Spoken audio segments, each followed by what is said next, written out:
Aham. Física ao caralho não tem pra ninguém. Essa porra de refração não é do bem. Tem um monte de coisa pra te confundir. É tudo parecido o que eu li. Por exemplo, tem a refração absoluta que vai ter que usar cálculo, filha da puta, pra minhoca cega. Macarronada é suruba e se for preciso, apele pra macumba. Usando o N para o índice, cê pode crer que quando for somar velocidade usa o C e o V. A definição é a velocidade da luz no vácuo quando ela passa para um meio considerado. Se pá, parece fácil, mas não é. Depois disso tem outra, seu mané. Tem a refração relativa. Se você usa sabonete Lux, você é uma diva. A fórmula vou te passar. NA sobre NB é igual a VB sobre VA. Se é difícil de entender, você tenta decorar.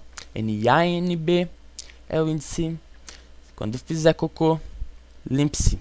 Se NA é maior que NB, o VB vai ser maior que o VA. VA e VB é as velocidades diferentes que você vai ter. O porquê? Deixa pra lá. Essa parte é difícil, eu não sei explicar. Se você se dedicou e não aprendeu, larga tudo de uma vez, você se fudeu.